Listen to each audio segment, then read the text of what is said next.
Assalamualaikum warahmatullahi wabarakatuh. Kembali lagi bersama saya Erlangga Dwi Kusuma dengan NIM 2005 12 14 038 dari kelas SI 2020B. Kali ini saya akan menjelaskan tentang subnetting pada IP versi 4.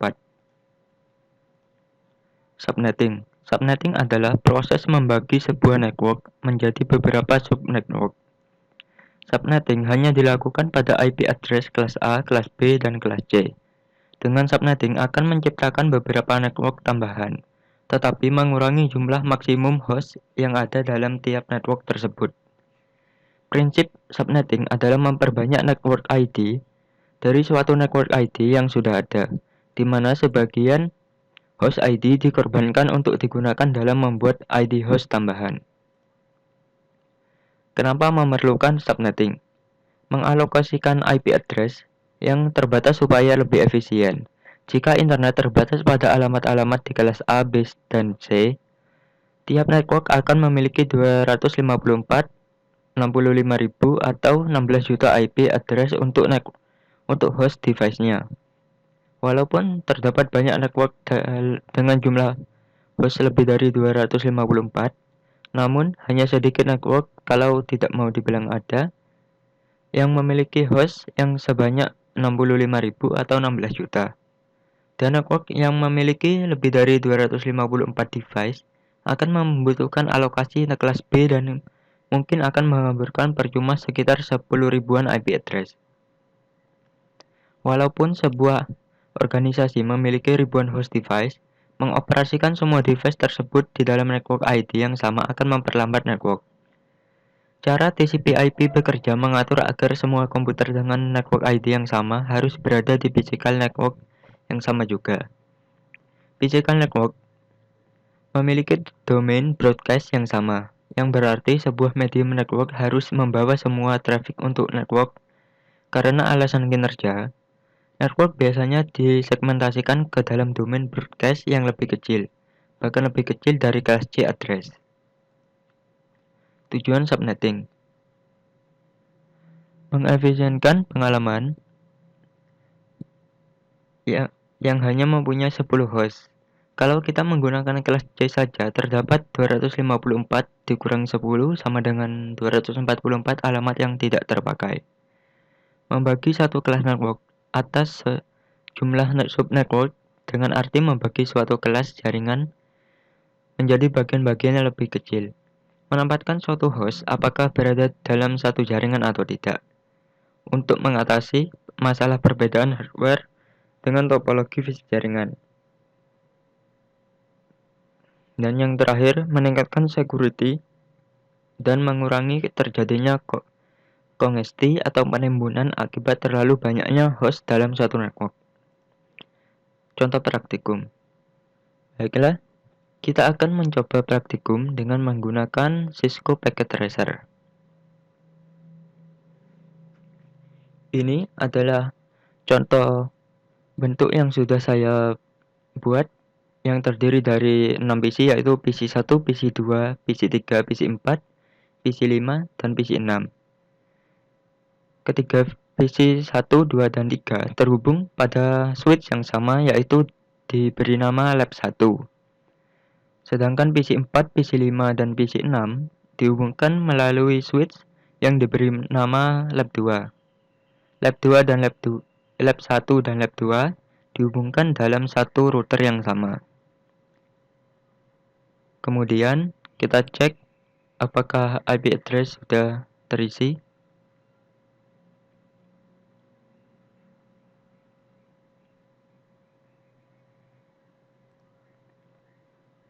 Pada menu IP configuration, kita isi PC 1 dengan IP address 192.168.1.1 dengan subnet mask 255.255.255.192. 192 karena kita menggunakan /26. Kemudian PC 1 diberi gateway dengan nama 192.168.1.10. PC2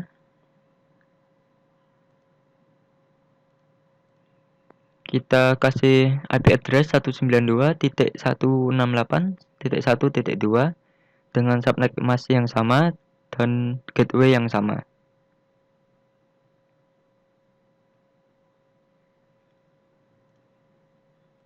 PC3 kita cek. PC3 diberi IP address 192.168.1.3 dengan subnet mask yang sama, tetapi PC3 tidak diberikan gateway. PC4 kita beri IP address 192.168.1.1.65 dengan subnet mask yang sama dan gateway yang sama.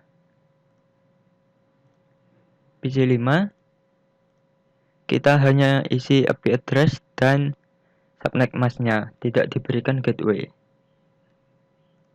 Begitu juga dengan PC6, tidak diberikan gateway, hanya diberikan IP address dan subnet mask.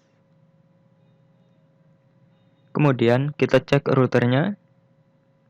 Kita ke fast Ethernet 0/0. Kita on-kan port status. Kemudian kita beri IP address 192.168.1.10 dengan subnet mask yang sama. Fast Ethernet ini menghubungkan switch lab 1.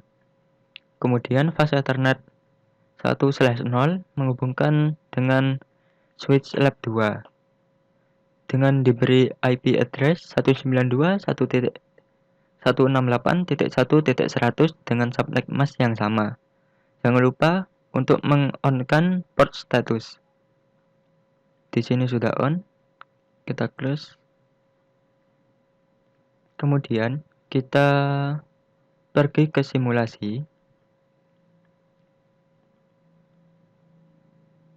Kemudian kita edit filter. Kita hanya ingin menampilkan subnetting.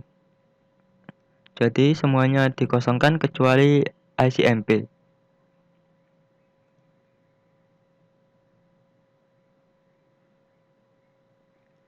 Kita akan coba add simple PDU dari PC1 ke PC4.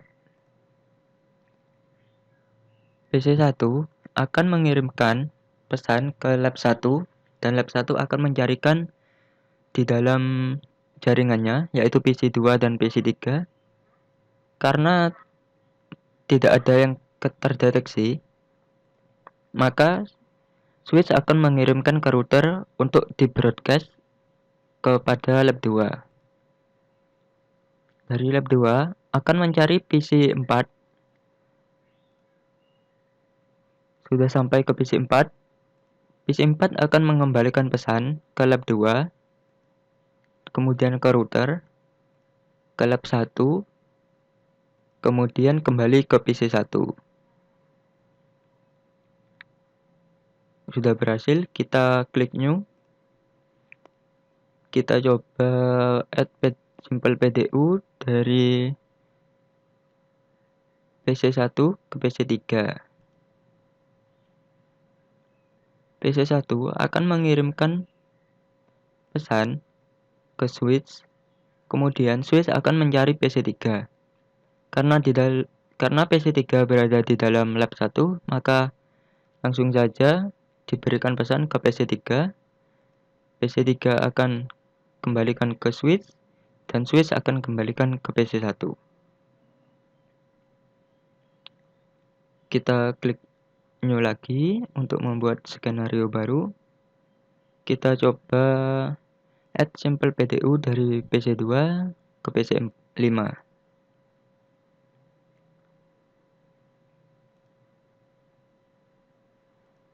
PC2 akan mengirimkan pesan ke lab 1. Lab 1 akan mencari PC5. Karena tidak ada di lab 1, maka akan dikirimkan ke router untuk dicarikan. Karena tadi PC5 tidak memiliki gateway, maka pesan ini tidak akan sampai ke lab 2. dan hanya akan sampai ke router 1, kemudian router 1 tidak akan meneruskan pesan ini. Kita coba lagi klik new untuk menambah skenario. Kita klik add simple PDU dari PC3 ke PC6. Kita coba.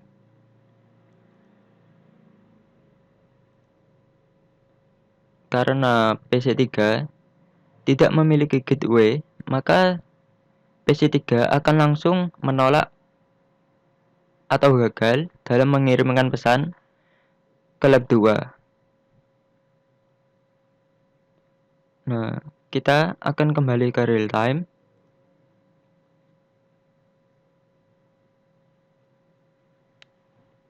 Kita akan cek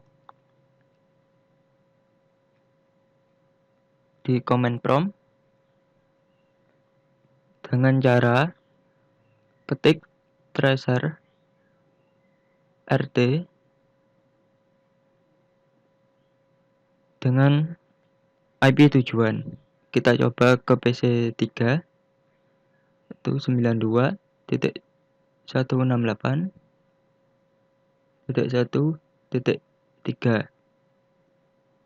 Nah, maka akan terisi subnetting dari yaitu PC3. Kita coba lagi dari PC1 ke PC4 dengan cara tracer T 192.168.1.65. Maka akan terisi subnetting dari PC1 ke PC4. Kita close.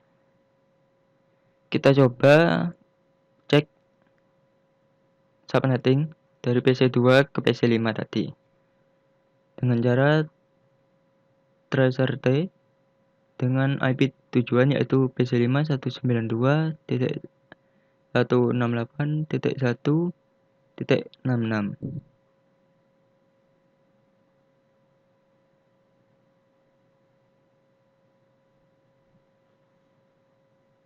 Maka akan terisi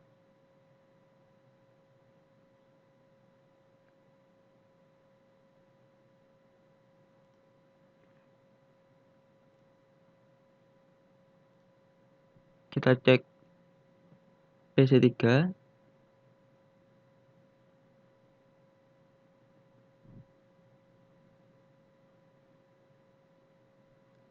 ke PC6 yaitu 92.168.1.67.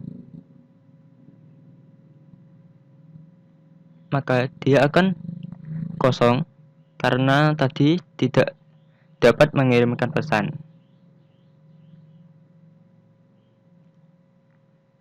Cukup sekian simulasi kali ini.